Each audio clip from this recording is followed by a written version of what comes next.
Welcome back to the Make Time for Success podcast. This is episode number 115. If you've been on the roller coaster of up and down weight changes and dieting, or if you're curious about how to change your habits more successfully, this episode with Amy Lang has all your answers.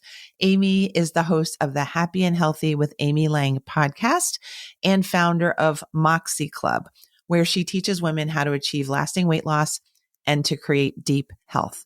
Prior to starting Moxie Club, Amy worked with thousands of clients over 15 plus years as the owner of Pacific Heights Health Club in San Francisco. She loves sharing what works and what doesn't work when it comes to motivation and creating healthy habits. And she loves empowering women and helping them become joyful eaters. I can personally attest to the fact that Amy is a wonderful coach. Right after interviewing her, I went off and immediately started eating more fruits and vegetables. There are so many great tips inside this episode. I want you to hear all of them. So let's go listen to this episode together now.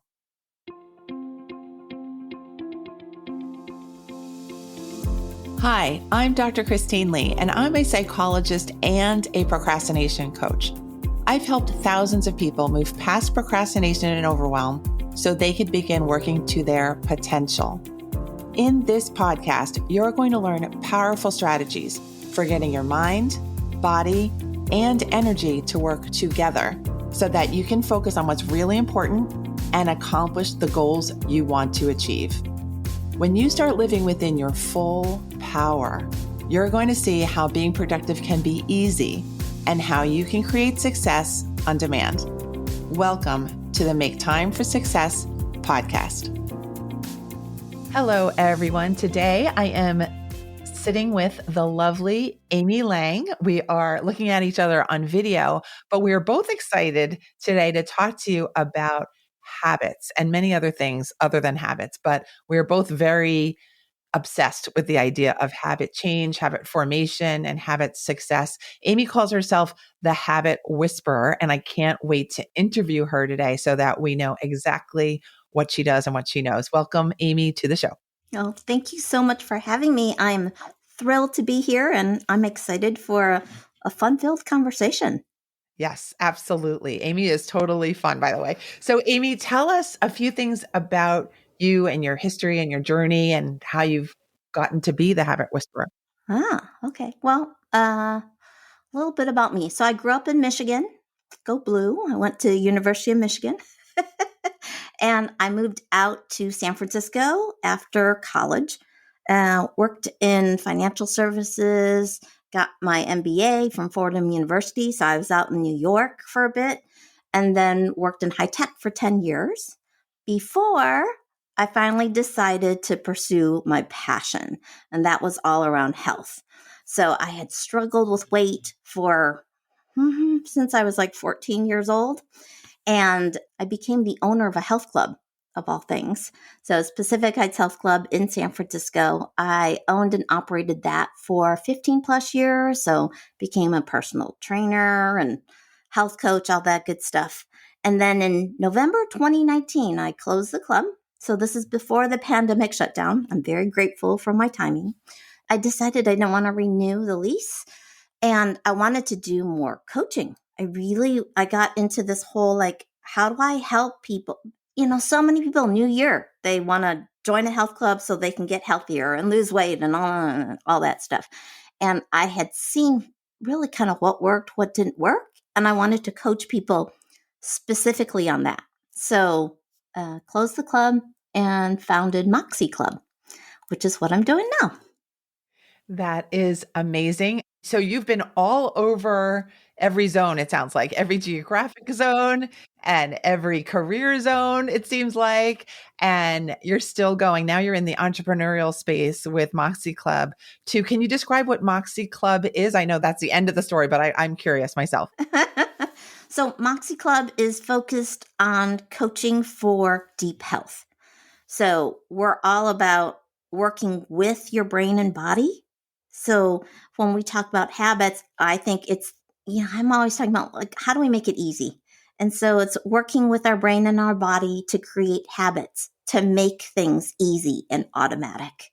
And because of my background, I really work mostly with women in STEM, so high tech. I got a lot of folks in wellness and healthcare that I work with as well. And I have some online courses. I do a lot of coaching, both, not really in person these days, some one-on-one coaching, but it's all online. Okay, lovely. Do you feel like this is what you're meant to do? Do you feel like this is a part of your journey and you're headed somewhere else? Where do you think you are right now? I, I think when I think about the impact that I want to make, I remember way back when I first took over the health club, I said I wanted to help people create happy, healthy lifestyles. And then I started getting a little more specific about wanting to help change the obesity curve trend line. And ultimately, I decided that's really the wrong focus for me. It really is about what it takes to be happy and healthy. And if you're doing those things, like Weight Watchers, you become focused on the scale. That's not happiness, in my opinion. So in the world of Amy, it's more about being joyful. And I actually signed a contract. I'm going to write a book this year. Oh, So congratulations. I did not know that, ladies and gentlemen. I did not know that. So Amy Draft, you heard it here first on the you Make heard Time for Success podcast. Yeah. Congratulations. That's wonderful. Thank you. And so proud of you. So excited for you. Can't wait to see that book. Can you describe what made you understand that it was the happiness that you were going for first rather than anything related to the weight itself, that the happiness was actually the vehicle that you would stand by? So when I owned the health club and I started coaching folks one-on-one, so I focused primarily on women over 50. We had like a 6-week challenge. We called it the Little Black Dress Project. Hugely successful. And when I sat down with folks and I asked them, why? Like, why are you here? What are your goals? And I remember the first time I heard someone say to me, I'm disgusted with my body. It broke my heart. Um, and that thought I can look at my body and like, oh, I would like to tweak some things here and there. we had a sandwich board that said birthday suits tailored here. People would come, like we were on Instagram, people were posting that. It was funny. So, but I'd never had that thought, like I was disgusted with my body. And I thought, if that's the place that you're coming from to try to be better, it's not motivating. Like from the corporate world, think about like the best manager you've ever had versus the worst manager you've ever had. How did that person make you feel? And I don't think someone external can make you feel a particular way, but what they say and what you then believe about yourself, when you feel good, that's when you're motivated to take action. That's when I think it's safe to take risks. That's when you get to grow. I think about like a little toddler learning how to walk. You've you have to fall down to learn how to walk. Well, the first time a little kid falls down, you wouldn't be like, what did you do? What's wrong with you? You would be encouraging. And that's how we learn and that's how we grow. And so I think it was that. It was coming from a place of love and kindness and care, right? That we get to change and become better and figure out who we want to be and how to be happy and healthy. It's a beautiful thought. I inherently agree with that philosophy. I think you are absolutely correct that it's much easier to develop and change if you're feeling like you are able to support yourself and you love yourself and you're feeling positively about your chances of improvement or change. I think that goes a really long way. Was there a change within you that allowed you to be the person who was focused on happiness rather than on a self-critical zone or attitude about yourself or your body? I actually think the change wasn't so much about weight loss.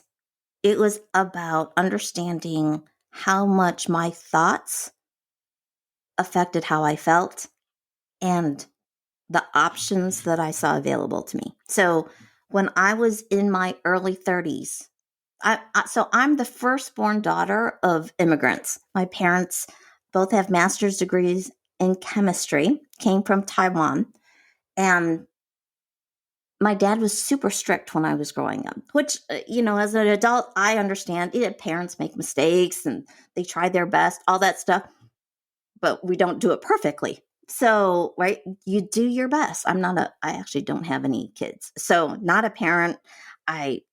Kudos to all of you who are doing that, because I know you're trying your best. But I had a lot of fights with my dad over control. And I remember at one point going through a really bad breakup in my early 30s. And I went and actually got 3 years of therapy. And during that, so my guide there is Dr. Pam Ableidinger in San Francisco. And she taught me something called the Wheel of Awareness, which if you go look it up, it doesn't exist as what I was taught. So I've now called it the learning cycle.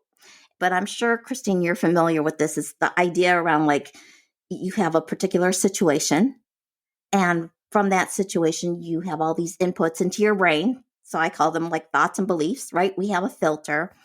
And through those thoughts, and the beliefs, we come up with an interpretation. And it's that interpretation that drives the emotion that we feel. From that emotion, we then can see, like, here are the options and what am I going to choose in terms of how I respond to that? And then from that response, I get some kind of outcome. That outcome is evidence from my brain. And we have something called a confirmation bias, where we keep trying to prove ourselves right. So there's this mental model. And when I went to counseling, I remember I talked about having this fight with my dad. And it was one of those like foregone conclusion. I say this, he's going to do this, and off we go. And she's like, she taught me this. And I had the benefit of someone objective who was able to go, let's pause, take a look at that thought as if it were on a table. You are not your thoughts, right? You've heard this before. And I said, well, this is what's going to happen. And she's like, well, what if? And we literally brainstormed all these different ways that I could respond. And I didn't want to be manipulative. I remember feeling like I didn't want to be manipulative. And she's like, well, what of these responses do you feel is genuine, where you could communicate in a direct way that wasn't fighting or anything, right? Like you stand in your own power kind of thing. And I can't even remember what we used to fight about, but I remember going home for Thanksgiving that year. Sure enough, that situation came up. I had the benefit of all that work that I had done. I tried it. And lo and behold, my dad's response was different. And that was the beginning. For me, that was the beginning of understanding how much power that particular process had. Because it was such an ingrained pattern. And I had all this idea, the belief that it wasn't going to change. And ta-da, in one moment. Yeah.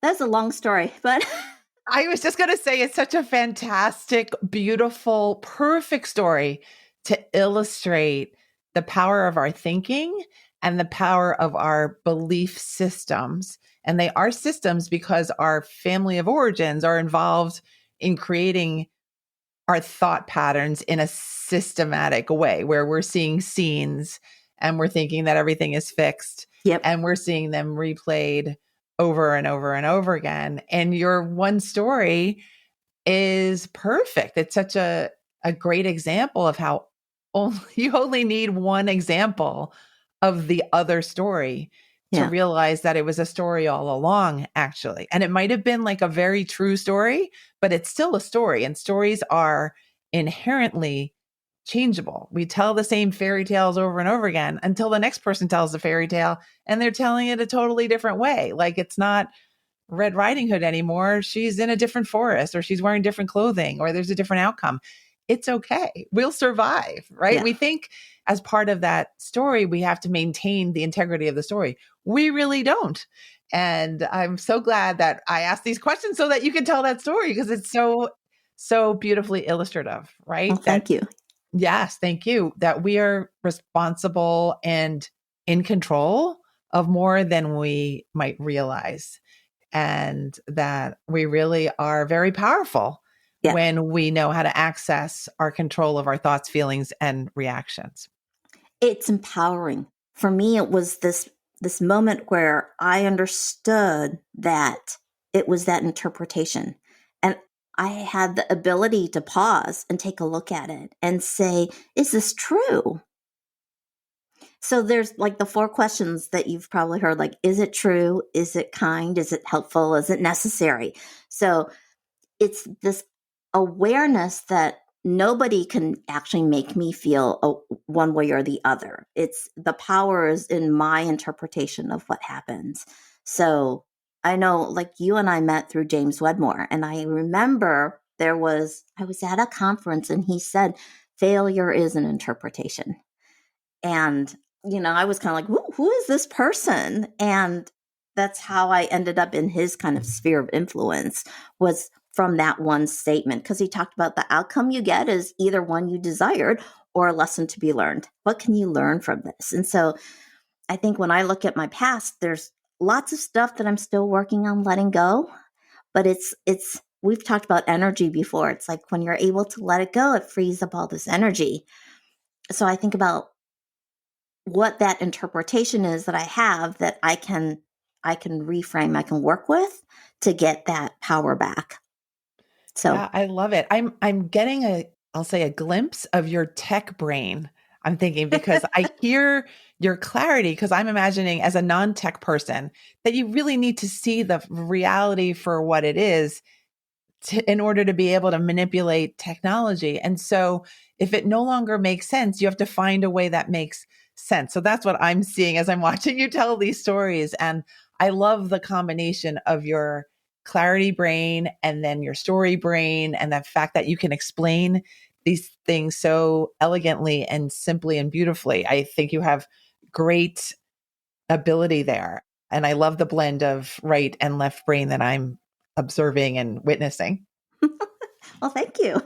I don't think I've ever had anyone tell me that before. That's just what I'm sensing. And I think you're absolutely lovely. I've been thinking that all along. And James Wedmore, by the way, is our mutual business and entrepreneurship coach. He's lovely. I've interviewed him on the show. So go dig back in the episodes and find my conversation with James. That was a good episode too. So now No I'm doubt. curious about the whole philosophy that you have about happiness first, and then eating and weight goals or fitness goals or strength goals. How do you now apply all this into that zone that's so personal, that can be so fraught for people? And how do you coach people? Do you have a straight philosophy? Is it a series of steps? How do you work? So I definitely, I try to meet people where they are. So it's, what are you ready to explore? So I can go from a very basic level of, like, a lot of people will be, well, just tell me what to do. Just tell me what to do.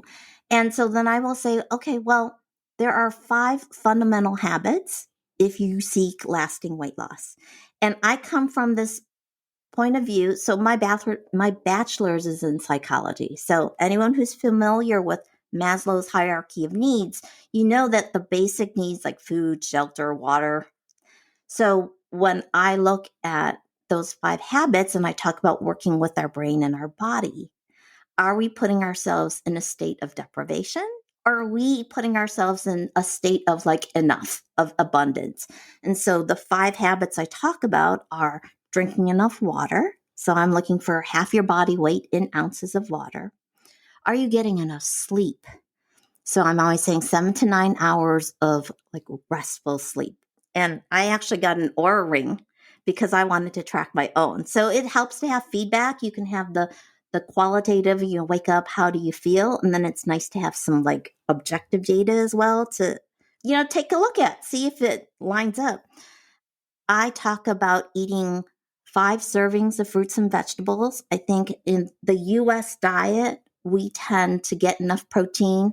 We tend not to get all the micronutrients from the clients that I've worked with. When I ask on average, how much are you eating of fruits and vegetables? I don't think I've ever heard anyone say 5 to start with. So I say go for 5. If you can do more, great. Nice mix of fruits and vegetables, the colors of the rainbow, all that good stuff. Number 4 is 30 minutes of mindful movement. And I say movement as opposed to exercise because people have a fraught relationship with exercise. I know I did. Like I used to think to myself, if I didn't need to lose weight, I wouldn't be exercising. Right? There was this link there. And I'm like, oh, I love moving my body. What can I do to find, right? What can I find that I enjoy doing? And then as a personal trainer, I understand the benefits of progression and strength training and all that stuff. I incorporated. And then the 5th one is to eat until you're comfortably full. Eat when you're hungry, stop when you're comfortably full. So it really is about listening to your body. So those are the 5 fundamental habits for lasting weight loss. That's a starting point. And from a habit standpoint, I'm talking a lot. Do you want me to stop? I want you to continue.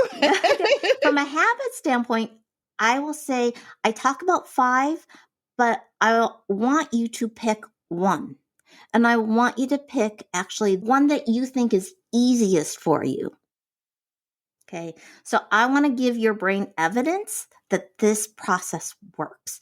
And when I say the easiest one, like if you say, okay, well, right now I'm drinking 5 glasses of water a day and I want to go for 8. I'm like, okay, can you really go from 5 to 8? Do you have a high confidence level in that? And if not, what about one more glass? And how specific can we get about where you're going to add that one glass? Like if you're not drinking water when you first get up in the morning, but you drink coffee, can I stack a glass of water on top of that? So I'm looking to get super, super specific. James Wedmore calls it binary action. I want it to be so specific that you can literally say, yes, I did it, or no, I didn't, as opposed to making it vague, because we find ways to procrastinate. So if I make it super simple and easy, then I can hopefully decrease the resistance. So pick one. I mean, I'm in California here in the San Francisco Bay Area, and it's been raining like crazy for the last I don't know, it's coming up on 3 weeks. We have our 11th storm today at the time of this recording coming. And then I think we're going to have a little break. But what happens in the new year for folks when they think about weight loss, a lot of folks will want to try to do a complete overhaul. Right? I said 5 habits, and I'm telling you, if you're tempted to do all 5, this is kind of like California needs the rain, but we don't need it all at once.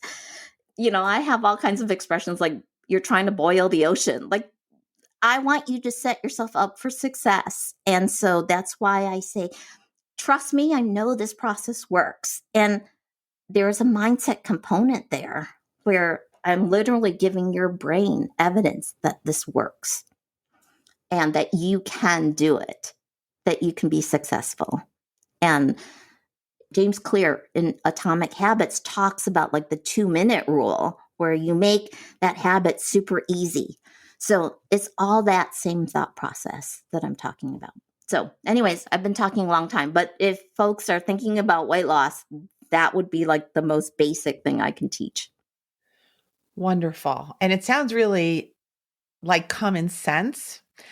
And yet, like you said, it's all of this stuff can be very fraught for people. I know that I don't drink enough water and that I've been medically advised to do so. And so you make me think a lot about just what might be the common objections you get from people, the common areas of resistance that you see, and then how you work with people so that they kind of rise above the resistance. Common resistance. Well, when I owned the health club, I would say, how many times have you told yourself, I hate exercise, or I don't like the exercise itself or working out, but I like how I feel afterwards? So we create resistance when we say that, because why would you want to do something that you don't enjoy?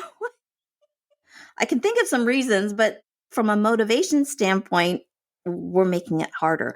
So then I would say, can you try to notice what you do enjoy about it? Can you find something that you do enjoy? Can you notice how it feels in your body? Can you be grateful that you can do certain things? Like I broke my shoulder, 3-part fracture of the humeral head 10 years ago in a fall.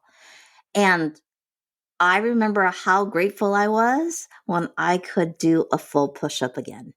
And, prior to that, it's like, oh, I push-ups, like what a pain in the, but afterwards I was like, oh, I'm so grateful I have that ability and the strength and I've recovered. So it's, how do you find gratitude? How do you find appreciation? So in the resistance, there's a cue. In the resistance, it's like, okay, I'm thinking about this a certain way. And can I come up with something else that I believe that will help me? And so that some people will say go the exact opposite. And I'm like, okay, well, that's going to take a lot of repetition for you to believe it. And I'm a firm believer in affirmations, but for something like a habit change like that, I think I just want to use little words like yet. Like I can't do this yet, but I'm working on it. Like, so you add the but, the yet and the but somewhere in there to make it so that you actually believe it. So I'm always looking for the words that people use that tell me that trade-off, if you will, of doing it versus not doing it. I need to change the balance. So I don't know if that answered the question, but I'm just sitting here quietly because I want to hear more from you. And I love everything that you're saying. So please don't feel like you're talking too much. I am again noting that you're like the builder of things that make sense. So again, the technical, logical side is coming through, but you also have the heart of someone who is empathic and understands that change can feel really heavy and impossible, and that we can struggle and we can come up with all sorts of language patterns that create excuses that end up blocking us. So I just say kudos for figuring out the nice blend of supporting people, giving them reasonable things to try, and then really knowing how to bring them through to the other side. I'm sure your clients just adore you. well, I'm kind of curious because you talked about drinking more water. So, like, what kind of resistance do you run into? How much water do you drink right now? I won't say that, but I will say that don't like drinking water. So Okay. that's actually a complicated thing. And just earlier today, I wondered to myself, I wonder why out of our sink faucet we don't have seltzer water coming out, because I will drink seltzer water. Oh, So it's actually a funny thing. I actually probably have increased my water intake because of medical suggestions and because it is healthier and because I do want to move in the direction of having more. But I mm-hmm. can't say I really enjoy the actual taste of plain water. We'll put it Okay. that way. So that's my resistance. It just doesn't light me up much. But you like seltzer water. Pretty You much like love and bubbles. depend on seltzer water. Yeah. Okay. Have you gotten like one of those soda stream thingies? I was an early adopter of those soda stream thingies, but that has kind of gone by the wayside. So now we're buying cans and there's always cans around. So the supply is not an issue. And it may be for me a little bit of a lack of tracking. That might be one thing. And also a little bit of a pattern of overworking. So I Mm, could work for hours on end and really just get lost and not even be drinking anything, forget just water, just even hydrating in general. And I have been wondering, do you suggest that people really have ways of tracking their habit change or the days that they skip? What do you suggest for people? Yeah, I think it helps to, it's not just the tracking, it's also the noticing. So when I was saying earlier, like I wanted to work on my sleep. And one of the reasons I wanted to do that was as I was learning more and more about the importance of sleep, there is research now that supports from a lifestyle standpoint by not getting enough sleep, if you're predisposed to like Alzheimer's, it could potentially be a contributing causation factor. My mom has Alzheimer's. My maternal grandmother also had Alzheimer's. I do not like I would if I'm going to get it, I want to delay the onset as much as possible. Yes, you And do. so if sleep is a factor, how do I work on sleep as an example? And so, yeah, I can tell like if I've gotten a good night's sleep or not, right? So I start paying attention to it, and having the aura ring and the data is just another way for my brain to, it looks for feedback. Maybe it's that tech brain you were talking about, right? So I pay attention to how I feel, and then I can look at the data. Sometimes I kind of go, okay, I don't know if that algorithm is working properly because that's not how I feel. I feel good and it's telling me something different. So it's still about trusting how I feel. But when it comes to things like hydration, it might be even so tracking it, maybe even just for a day to figure out like, okay, I made a concerted effort today. I can do anything for a day, right? Like I made a concerted effort.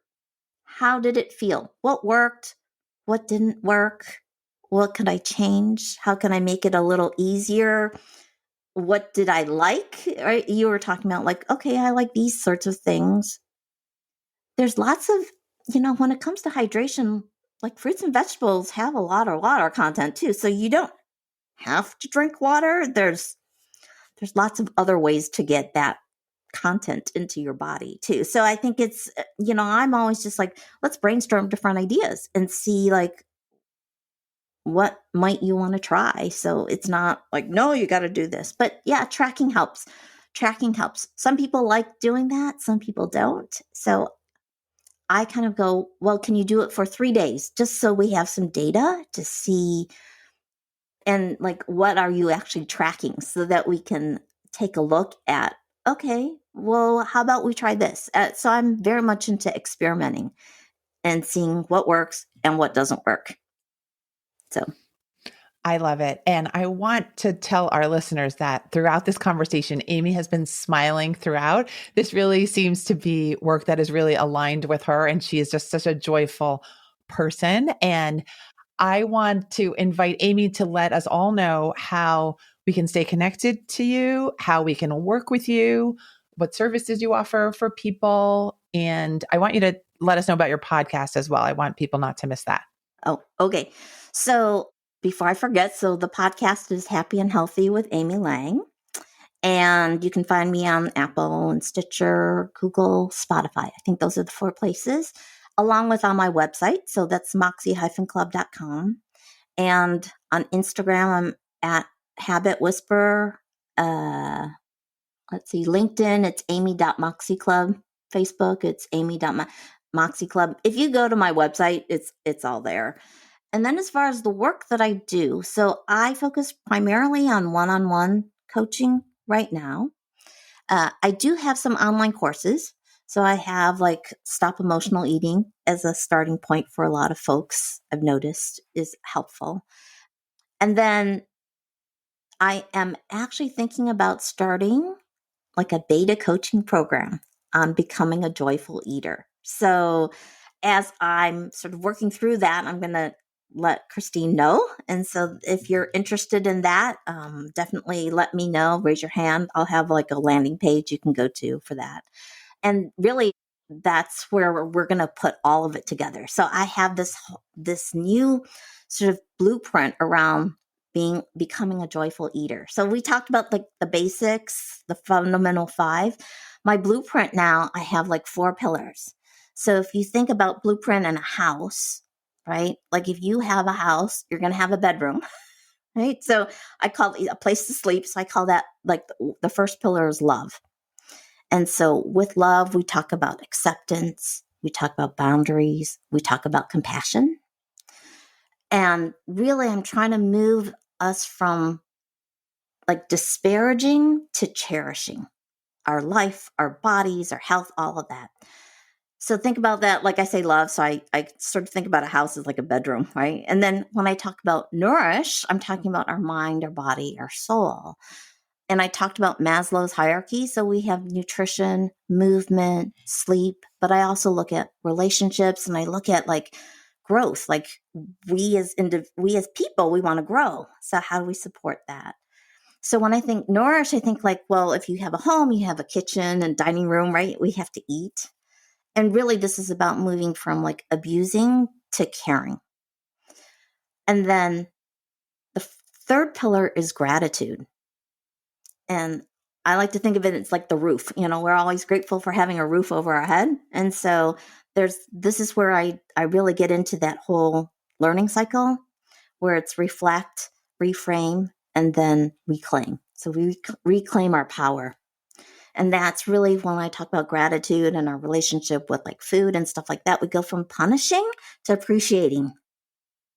And then the fourth and final pillar is trust. And there's a lot around interoception here, interoception. So there's awareness, attunement, and alignment. So this is where we become aware of our thoughts. We become aware of the sensations in our body and what they actually mean. So there's attunement, it's like the accurate interpretation of what's going on. And alignment is, are we honoring, right? So if we're hungry, are we eating? Are we eating the things that are going to nourish our body, all that good stuff? And so I think of that as like the floor. In the blueprint, we've got the roof, we've got the floor, and then we've got the essential rooms. Okay. So that's that sort of coaching program that I'm working on. But that all gets weaved into all the coaching I do. I'm just going to try to formalize it a bit more. So anyways, that is, go to moxie-club.com. That website's probably the easiest place to find out like how to work with me on stuff. That's wonderful. I invite everyone to send Amy a direct message on Instagram at Habit Whisperer is what is there. And then the doors will be open to you to be able to work with her, learn so much more from this wonderful woman, soul leader, teacher, joyful eater that we have here today with us. Thank you, Amy, for sharing all of this goodness with us today. Oh, well, thank you so much for the opportunity. You're amazing. I've loved this interview. Thank you so much. All right. Have a great day. Thank you. You too. Okay, bye everyone. We'll see you next week when the next episode drops on Thursday. Remember to subscribe, rate, and review this show. If you love Amy, if you love what I'm dropping every week, please support the show in that way. I would be so grateful for that. Thank you. Bye. Thank you for listening to this episode of the Make Time for Success podcast. If you enjoyed what you heard, you can subscribe to make sure you get notified of upcoming episodes. You can also visit our website, maketimeforsuccesspodcast.com, for past episodes, show notes, and all the resources we mention on the show. Feel free to connect with me over on Instagram too. You can find me there under the name Procrastination Coach. Send me a DM and let me know what your thoughts are about the episodes you've been listening to. And let me know any topics that you might like me to talk about on the show. I'd love to hear all about how you're making time for success. Talk to you soon.